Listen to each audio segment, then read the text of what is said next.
Nang tumawag si Liu Ruyan na parang maniningil ng utang sa kabilang buhay, nasa kalabang kumpanya niya ako at tinitingnan ang kanilang financial statements. Sheng-an, tama na iyang kalokohan mo. Nagkakagulo ang kumpanya ngayon dahil sa pag-alis mo. Dapat may limitasyon din ang pagtatampo mo. Natigilan ako sa narinig ko.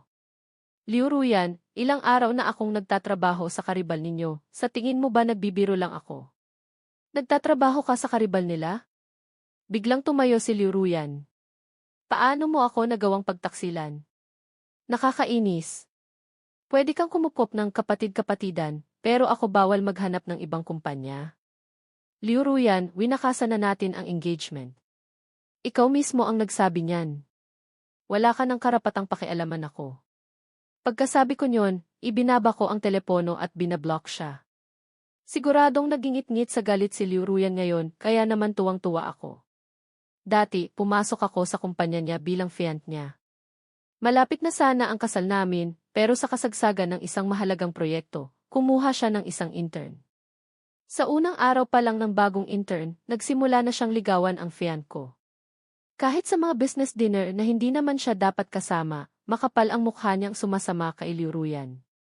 Nang ika-10 beses siyang pumasok sa opisina para mag-report na suot ang isang nakabukas na polo, hindi na napigilan ni Liu Ruyan at sinigawan siya. Namula ang mga mata niya. Naiintindihan ko na po. Hindi na kita guguluhin. Pero pwede po ba kitang maging ate? Para dahan-dahan kitang makalimutan. Pumayag si Liu Ruyan. Mula noon, hindi na nga siya ginulo ng intern. Pero sa isang fundraising dinner, biglang lumitaw sa harap ko ang intern, bihis na bihis. Kuya Xu, pwede po ba akong sumama kay Ate Ruyan? Agad akong tumanggi. Pero ang fiant ko, na dati laging umiiwas sa kanya, ay humarang. Kapatid ko lang siya, bakit hindi siya pwedeng sumama? Si Li Zefeng, suot ang kanyang nakabukas na polo, ay tumayo sa harap ko na may malungkot na itsura. Kuya Xu, hindi po ba talaga ako pwedeng sumama kay Ate Ruyan sa dinner? Tatanggi na sana ako nang lumabas si Liu Ruyan at nagtanong, anong ginagawa mo sa kanya? Kapatid ko siya, bakit hindi pwedeng sumama? Gulat akong napatingin sa babaeng dati iniiwasan si Li Zefeng. Sa susunod, hindi mo na kailangang magpaalam sa kanya, sabi ni Liu Ruyan. Nahihiya si Li Zefeng. Aano po, naisip ko lang na dahil fiant siya ni ate, kailangan kong sabihin sa kanya. Napatawa ako sa inis. Ngayon alam mo nang kailangan mong sabihin sa akin. Bakit noong suot mo yan habang nagre-report, hindi mo sinabi sa akin? Namula ng husto ang mukha ni Li Zefeng. Sumimangot si Liu Ruyan at tumingin sa akin. Huwag kang ang makitid ang isip. Magkapatid na lang kami ngayon. Kumukulo ang dugo ko. Tumango ako at tumalikod. Sheng-an, nagmamadaling humabol si Liu Ruyan. Sheng-an, huwag mong masamain. Kung may gusto talaga ako sa kanya, noon pa lang sana, noong kinukulit niya ako, pumayag na ako. Kapatid lang talaga ang turing ko sa kanya. At saka, nag-leave ang in-charge sa reception para sa dinner na to, kaya siya ang pinapalit ko. Walang ibang kahulugan iyon. Medyo kumalma ang galit ko. Si Liu Ruyan ay isang taong marunong rumespeto sa sarili, at iyon ang dahilan kung bakit ko siya tinanggap noon. Habang ang ibang babae ay ginagamit ang kanilang ganda para mangaliwa, kahit love letter na natatanggap niya ay binibigay niya sa akin para ako ang mag-asikaso. Ang mga password ng phone at computer niya ay pangalan ko. Sa mga meeting, hindi siya natatakot na malaman ng iba ang relasyon namin. Sinulyapan ko siya. Kung ganoon, sabihan mo si Li Zefeng na mag-ingat. Huwag niyang sirain ang lahat. Huwag kang mag-alala, mahal. Kinabukasan, personal kong dinala ang investor sa private room. Pero pagbukas pa lang ng pinto, nanigas ang ngiti ng investor. Sa pangunahing upuan, masayang hawak ni Li Zefeng ang menu at may sinasabi sa waiter. Nang makita kami, itinaas niya ang kamay. Nandito na pala kayo. Apo. Si President Lee ay isang malaking kliyente na pinaghirapan kong makuha. Kahit anong kumpanya ay ituturing siyang ifi. Nang makita ang eksena, medyo nanigas ang ngiti niya. Vice President Su, mali yata ang naimbitahan niyo ngayon? Itong investor na ito yata ang balak niyong i-entertain, hindi ako. Sisigawan ko na sana si Li Zefeng nang marinig ko ang boses ni Liu Ruyan mula sa likuran. Feng, hindi mo upuan yan. Halika rito. Sumunod si Li Zifeng kay Liu Ruyan. Nakangiti si Liu Ruyan na parang walang anumang paninisi. Ang upuang yan ay para kay President Li. Nagkamot ng ulo si Li Zifeng. Hindi ko alam. Sinamaan ko sila ng tingin at saka bumaling para asikasuhin si President Lee. Personal kong hinila ang upuan para sa kanya. Gumanda ng kaunti ang ngiti ni President Lee. Magaling talagang mag-asikaso si Vice President Su. Ngunit sa sumunod na segundo, nanigas ulit ang ngiti ni President Lee. Bumukas ang pinto, pumasok ang isang waiter. Dito po ba yung order na condensed milk mantou? Sa akin yan. Itinaas ni Li Zifeng ang kanyang kamay at kinuha ang malaking plato ng condensed milk mantou. Nanigas ang ekspresyon ko. Ngunit hindi ito napansin ni Li Zifeng. Sunod-sunod niyang ipinatong sa mesa ang honeycomb taro, internet-famous crispy pork, at maging ang mango sago. Hinawakan ko ang braso niya at pabulong na nagtanong na saan yung isdang inorder ko. Hindi ko inaasahan ang sagot niya. Ano namang masarap sa mga mamantika at maalat na pagkain na yon? Kinansel ko na. Hindi pa ako nakakaramdam ng galit dahil nagdidilim na ang mukha ni President Lee. Excuse me, baka nagkamali kayo ng dinalang pagkain mula sa ibang room. Lumapit ako sa waiter at palihim na inabot ang menu na inihanda ko para sa investor. Ito ang ipalit mo. Agad na naintindihan ng waiter at ngumiti habang papalayo na sana ang mga pagkaing pambata. Pasensya na po, pasensya na. Galing po ito sa kabilang kwarto. Biglang sumugod si Li Zifeng. Sinong nagsabi? Para sa kwartong to yan. Hindi ko na napigilan. Tama na. Hindi ko makain ng matamis si President Lee. Bakit naman tayo order ng ganitong mga pagkain? Sabi ko habang tinitingnan si Liu Ruyan. Pero hindi man lang tumingin sa akin si Liu Ruyan, abala siyang nakatingin kay Li Zifeng na may paghanga. Kumuha si Li Zifeng ng isang condensed milk mantou at inalok kay President Lee. Tikman niyo po para malaman niyo kung masarap. Palagi kayong kumakain ng mga mamahaling pagkain. Minsan, kapag bumabalik tayo sa simple, may nadidiskubre tayong bago. Ito lahat ay mga sikat na pagkain online. Siguradong magugustuhan niyo ito, President Lee. Heto, susubuan ko kayo. Vlog. Tumayo si President Lee na galit na galit. Ganito ba ninyo sinasanay ang mga empleyado ninyo? Pagkasabi nito, tumalikod siya at umalis. Nagmamadali ko siyang pinigilan. Sa wakas, napansin din ni Liu Ruyan na may mali. Hinila niya si Li Zifeng sa tabi niya. Pasensya na po, President Lee. Kapatid ko po siya, bagong pasok lang. Sanay po kasi siyang sinusunod ang luho sa bahay.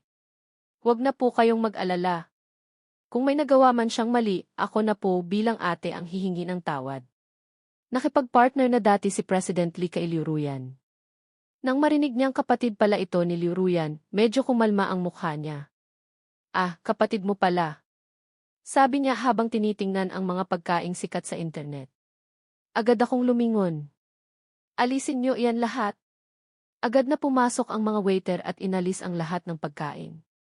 Tinitigan ni Li Zifeng nang may panghihinayang ang mga pagkaing inaalis at sinamaan ako ng tingin.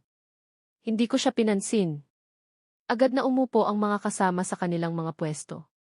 Upo na sana ako sa pwesto ng co-host nang biglang hinila ni Li Zifeng ang upuan at umupo. Kinuha niya ang decanter, ibinuhos ang isang buong bot ng red wine at inalog ito. Ngayong nandito si President Lee, wala akong masyadong maihahandog. Nasa alak na lang lahat.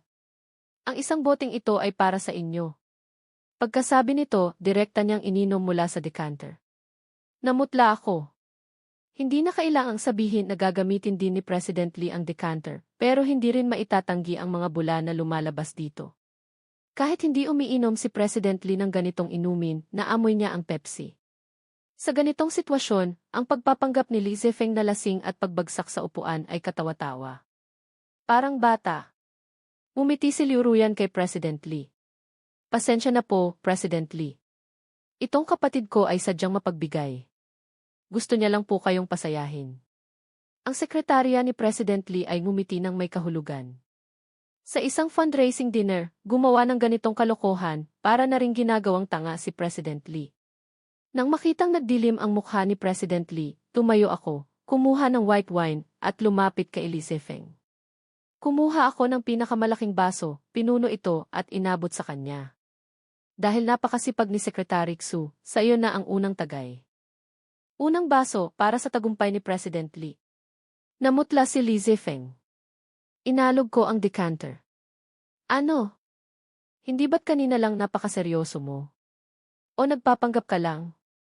Nagtiimbagang si Li Zefeng, kinuha ang baso at ininom ito ng isang lagukan. Pinuno ko ulit ang baso. Pangalawang baso para sa matagumpay na partnership natin. Umubo ng malakas si Li Zefeng, pero nang makita ang pagbuti ng itsura ni President Lee at ang makahulugang tingin ng sekretarya, wala siyang nagawa kundi inumin ito. Pangatlong baso para sa ating pagkakaibigan. Naluha si Li Zefeng dahil sa tapang ng alak. Bigla siyang pumalakpak sa mesa at tumayo. Sinasadya mo ba akong pahirapan? Masyadong marahas ang kilos niya at natamaan si President Lee. Natapon ang alak sa damit ni President Lee. Nagmamadaling kumuha ng tissue ang sekretarya ni President Lee para punasan ito. Natigilan din si Liu Ruyan. Nagkagulo ang lahat. Tiningnan ko siya mula sa itaas. Para sa pagiging emosyonal mo, dapat kang uminom ng 3 baso. Tama na yan. Sigaw ni Liu Ruyan, pero hindi kay Li Zefeng, kundi sa akin. Kakainom niya lang ng isang buong bote, nababaliw ka na ba? Ikaw ba ang baliw o ako? Malamig ko siyang tiningnan, gamit ang boses na kamilang tatlo ang nakakarinig. Kung hindi natin makukuha ang funding na ito ngayon, hintayin mo na lang na ma-dissolve ang team mo. Nagtiimbagang si Liu Ruyan. Huwag mong sisihin si ate. Kinuha ni Li Zefeng ang baso at ininom ito ng isang lagukan. Pagkatapos ay tinakpan niya ang kanyang bibig at mabilis na tumakbo palabas. Feng! Susundan sana siya ni Liu Ruyan pero pinigilan ko siya. Nababaliw ka na ba? Iiwan mo si President Lee dito para sandan siya.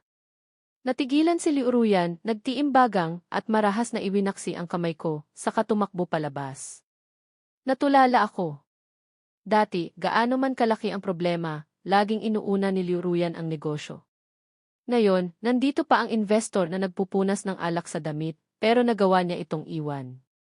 Wala akong magawa kundi bumaling kay President Lee at humingi ng paumanhin.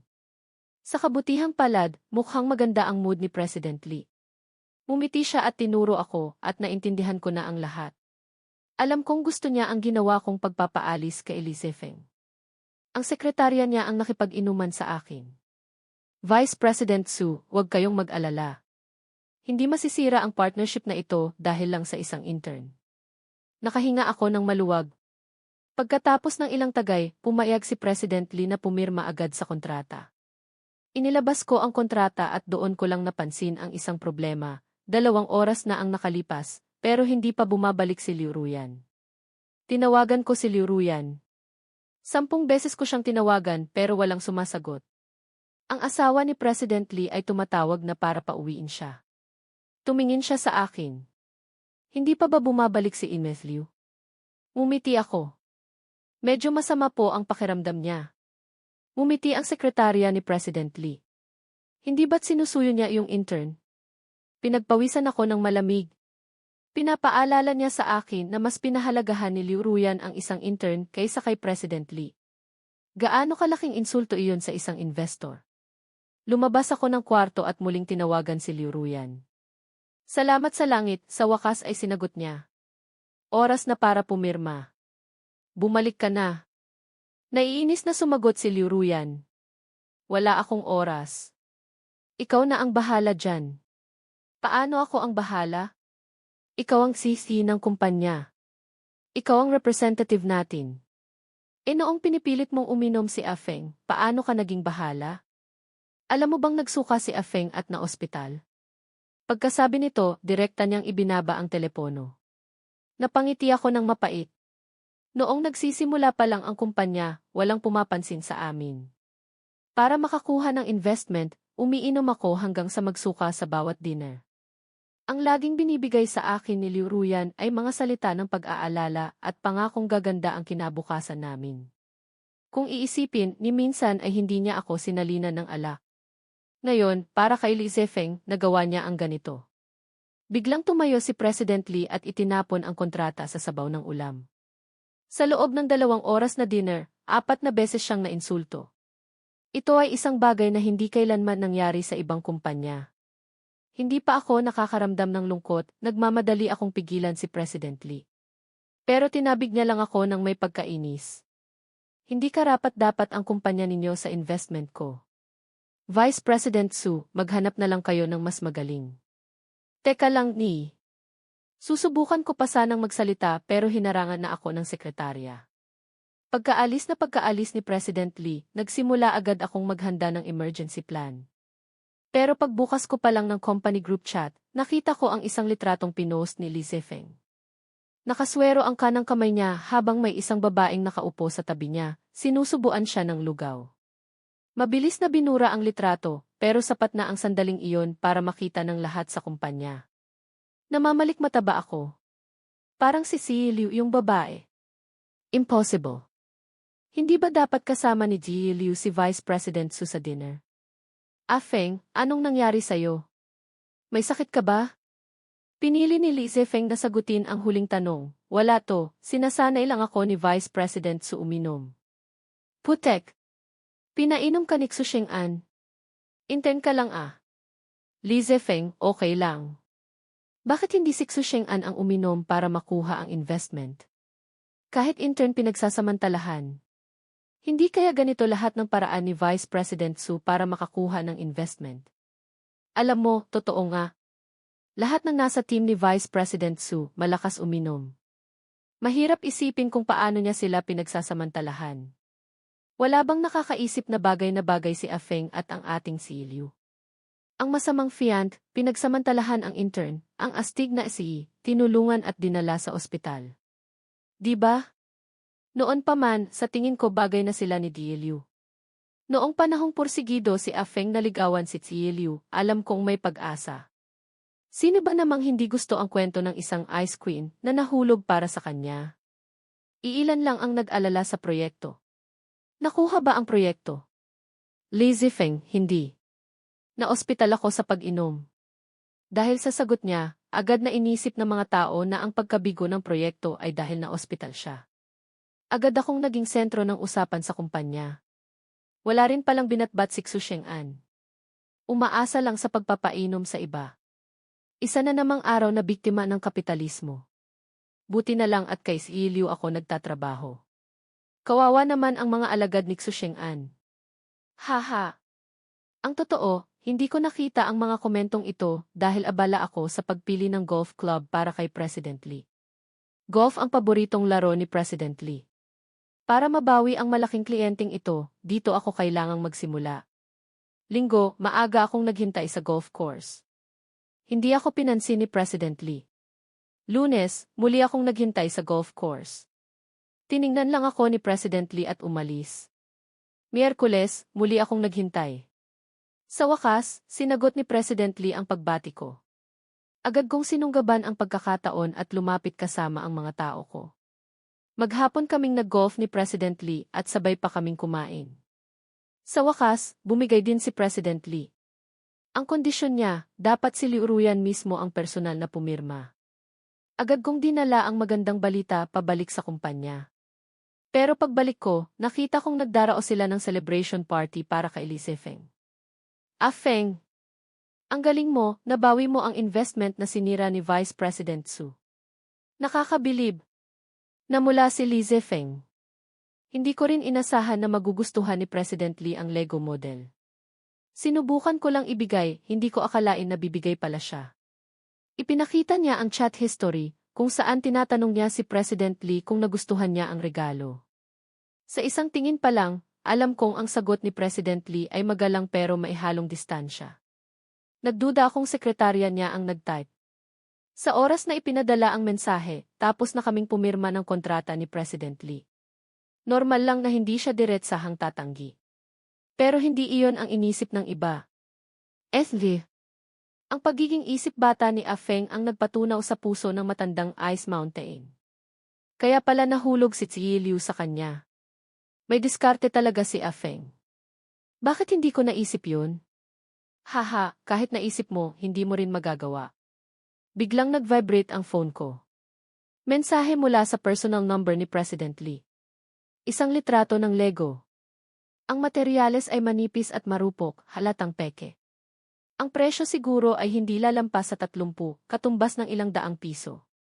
Xiaoxu, itong intern ninyo, hindi basta-basta, ano? Kung hindi lang dahil sa'yo, matagal ko nang pinatapon pabalik sa kanya yan. Isang paalala lang, huwag kang maniwala sa ate kapatid nila ni Xiaoliu. Mag-ingat ka. Nang makita kong nagdiriwang pa rin sila para kay Li Zifeng, napangisi ako. Galing ng diskarte mo, Secretary Xu. Isang set ng Lego, nakuha mo na ang loob ng boss. Pagkasabi ko, ipinakita ko sa malaking screen ang litratong pinadala ni President Lee. Biglang natahimik ang lahat. Nakatingin sa manipis at marupok na Lego at sa mga sinabi ni President Lee. Agad na namula ang mukha ni Li Zifeng. Ang mga taong kanina ipinakamaingay ay nagkatinginan na lang ngayon na may komplikadong ekspresyon. Magsasalita na sana ako nang biglang pinatay ang screen. Lumapit si Liu Ruyan na nakakunot ang noo. Hanggang kailan mo pag-iinitan ang isang intern? Pag-iinitan? Hindi ako makapaniwala sa narinig ko. Sino ba talaga ang sumira ng deal? At sino ang nagbalik ng investor? Hahayaan ko na lang ba siyang angkinin ang pinaghirapan ko nang walang sinasabi? Umiti si Liu Ruyan. Ku Sheng'an, sino ka ba sa tingin mo?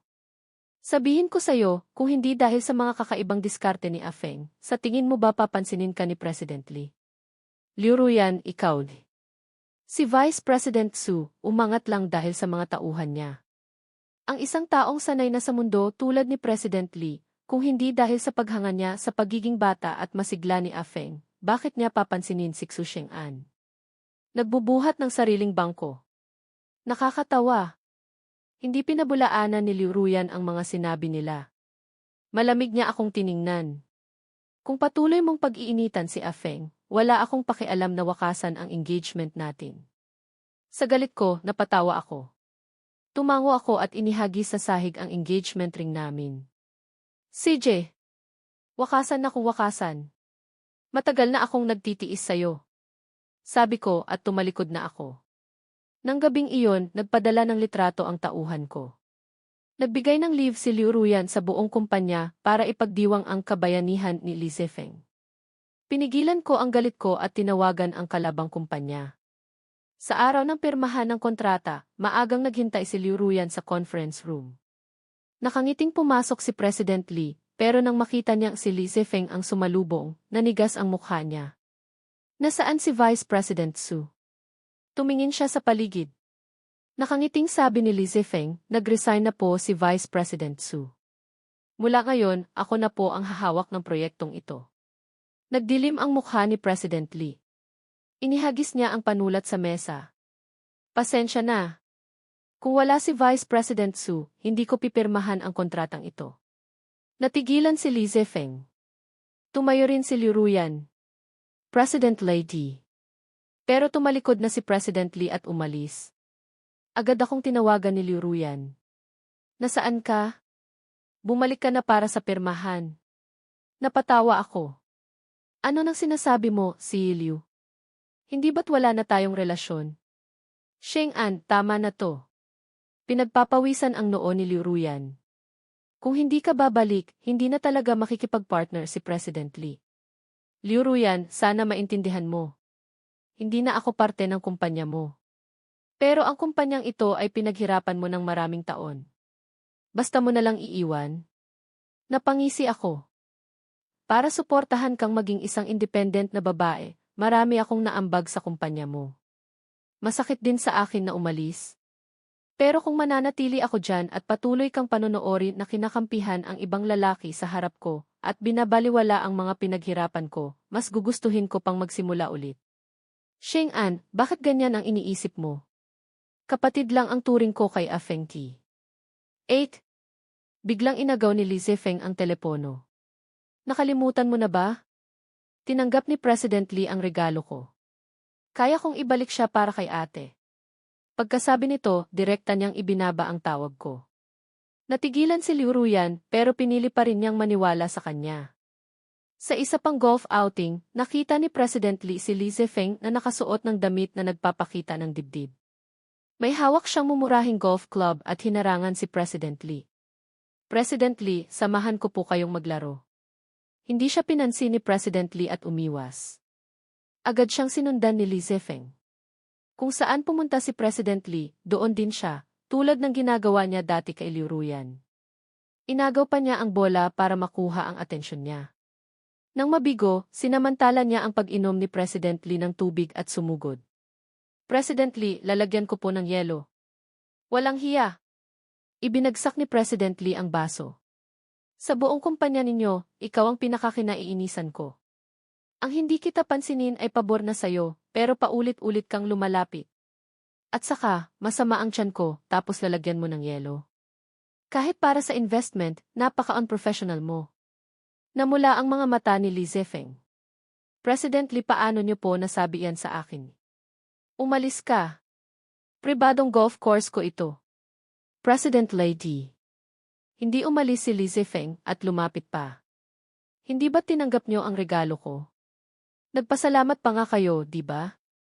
May sinabi ba sa inyo si Vice President Su? Huwag po kayong maniwala sa kanya.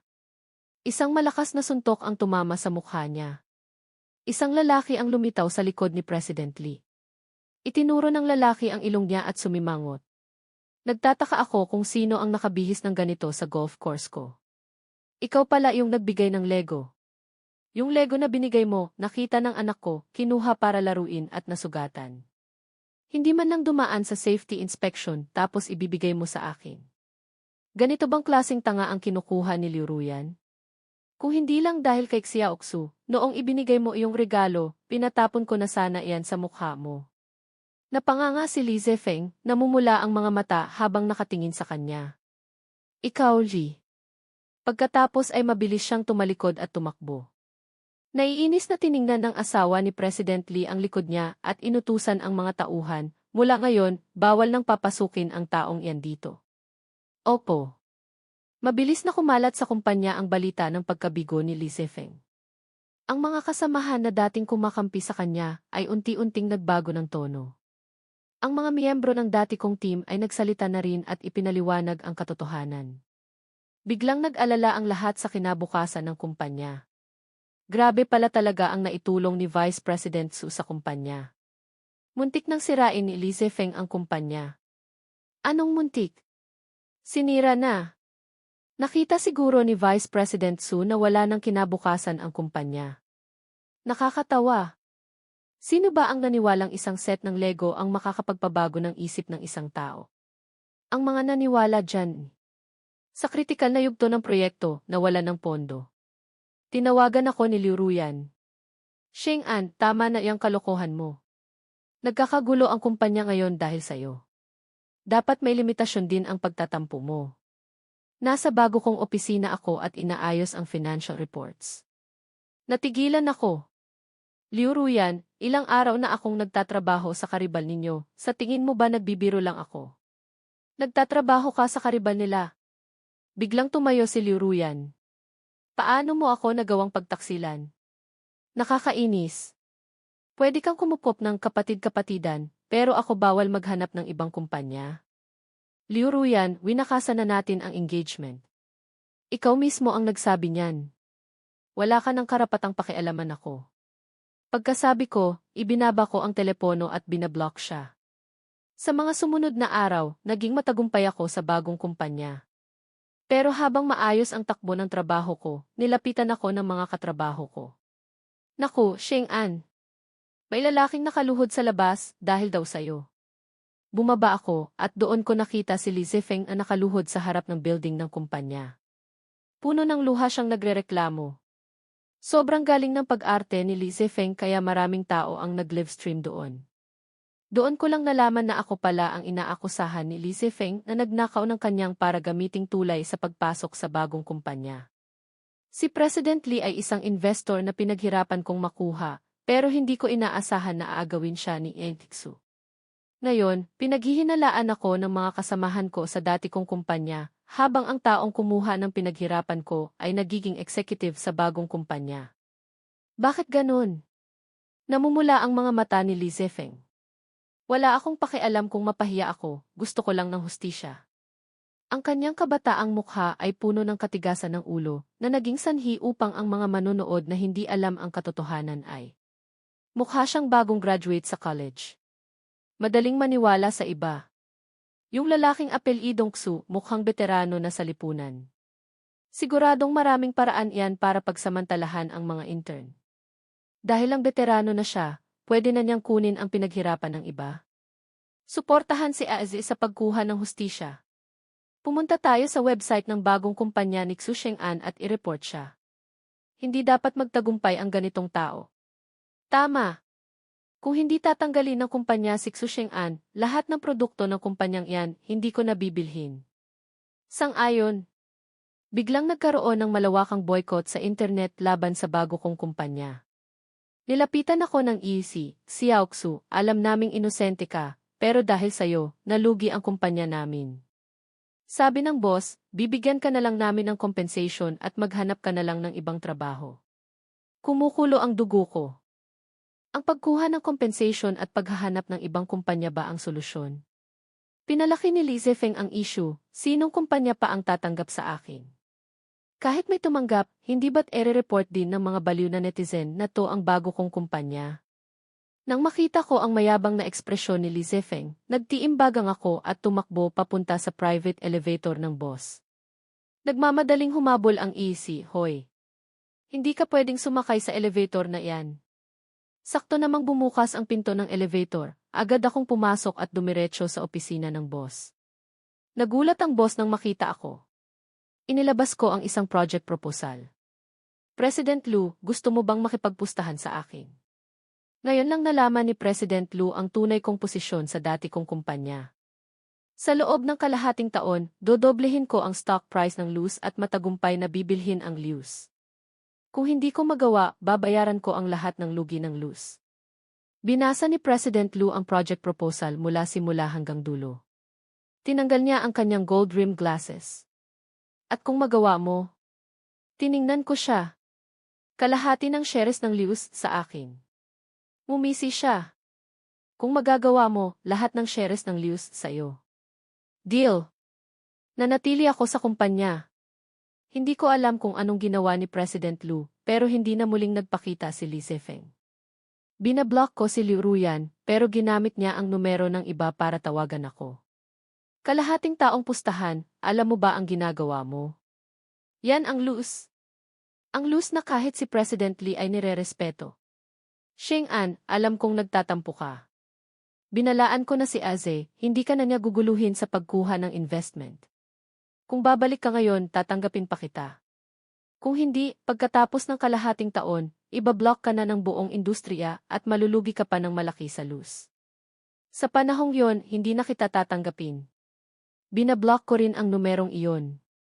Pero nakalimutan kong umalis sa company group chat. Pagkatapos ng trabaho, binuksan ko ito at nakita kong pinagtutulungan na ako ng mga kasamahan ko. Vice President Xu, hindi ka pwedeng maging irresponsible. Kailangan ka ng kumpanya. Ikaw ang nagsimula ng proyektong to, tapos iiwan mo na lang sa ere. Nagkamali lang naman si Azin ng ilang beses, di ba? Vice President ka, bakit mo papatulan ang isang intern? Lahat kami umaasa sa bonus mula sa proyektong to. Kung hindi ka babalik, wala kaming makukuha. Nanlamig ako. Sa dati kong kumpanya, maluwag ako sa mga empleyado. Kahit yung mga hindi kasali sa proyekto, kapag natapos na at pumasok na ang pera, binibigyan ko rin sila ng bonus. Dahil malaki ang kita ng proyekto, hindi ako nanghihinayang. Pero hindi ko alam kung kailan nila itinuring na karapatan na nila iyon. Kaya umalis ako sa group chat at isa-isang binablock ang mga empleyadong iyon. Pagkatapos ng kalahating taon, biglang tumaas ang stock price ng Luz. Kahit si President Lu ay hindi alam kung anong nangyari. Pero nag-message sa akin si Li Zefeng. Ang project files at data ko. Salamat, Jim Xu. Ang ganda ng pagkakagamit ko sa project mo. Napangisi ako. Kaya pala hindi na ako tinatawagan ni Liu Ruyan gamit ang iba't ibang numero dahil nakuha na pala niya ang project ko. Bigla akong idinagdag ulit sa dati kong company group chat. Ipinost nila ang kalahating tapos na proyekto at tinag ako. Kahit mayabang ang iba, ano ngayon? Nakagawa pa rin kami ng produkto kasama si Aze. Huwag masyadong mataas ang tingin ng iba sa sarili nila. Sino ka ba sa tingin mo? Matatalo ka na. Sa panahong yon, hindi ka namin bibigyan ng kahit isang kusing. Naisip kong napakababaw. Hindi ko na kailangang isipin pa kung sino ang nag-utos sa kanila na inisin ako. Nakakalungkot, ang mga diskarte nila ay parang bata rin. Nilapitan ako ni President Lu. Nalabas ang business secret. Uunahan na nila tayong sakupin ang market. May maganda ka bang paraan? Wala po. Natigilan siya. Ang kailangan lang nating gawin ngayon ay wala. Kumunot ang noo ni President Lu. Nakalimutan mo na ba ang pustahan? Huwag kayong mag-alala, President Lu. Tumayo ako at seryoso siyang tiningnan. Sa araw na matapos ang pustahan, bibigyan ko kayo ng kasiyasyang sagot.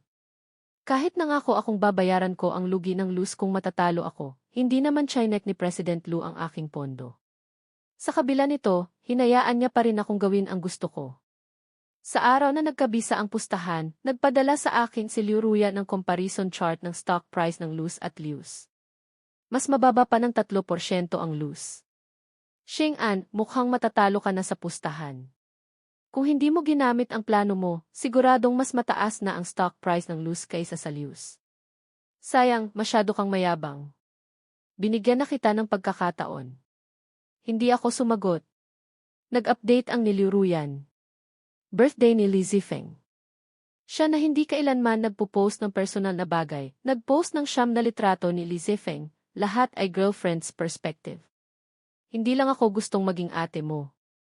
Pero mabilis na binura ang post na iyon. Dahil bumagsak ang views. Sa celebration party, personal akong tinagaya ni President Lu ng alak.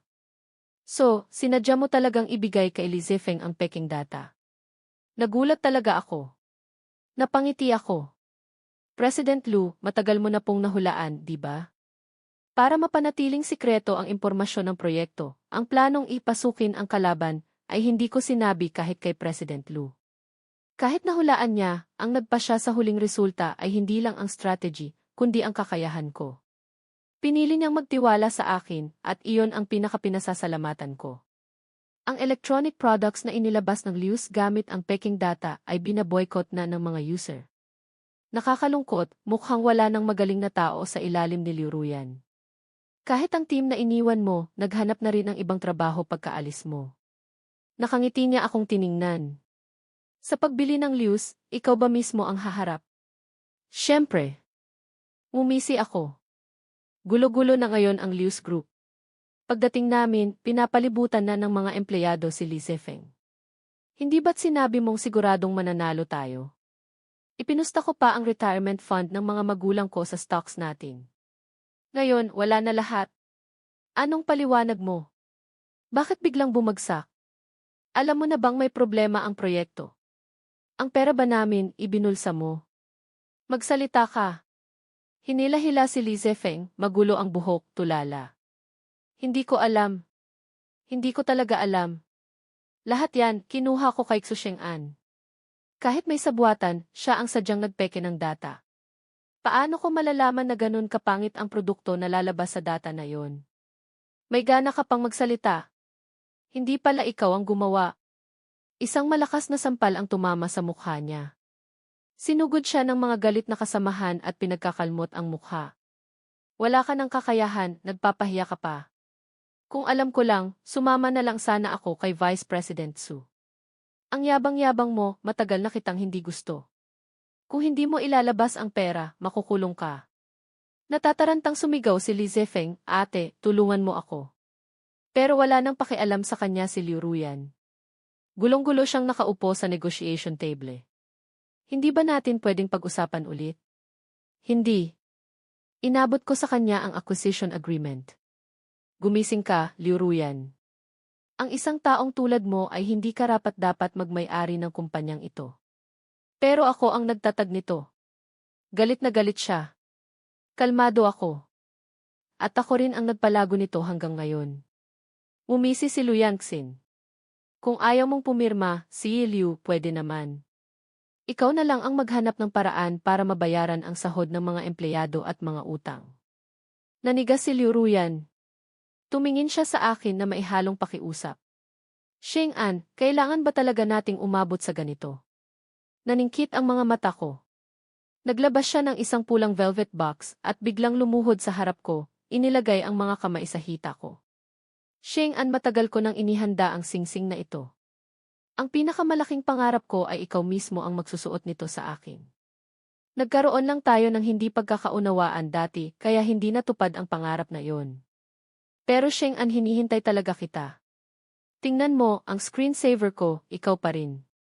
Hindi kita kailanman nakalimutan. Tumayo ako. Tumayo rin si Liu Yangxin. Pak!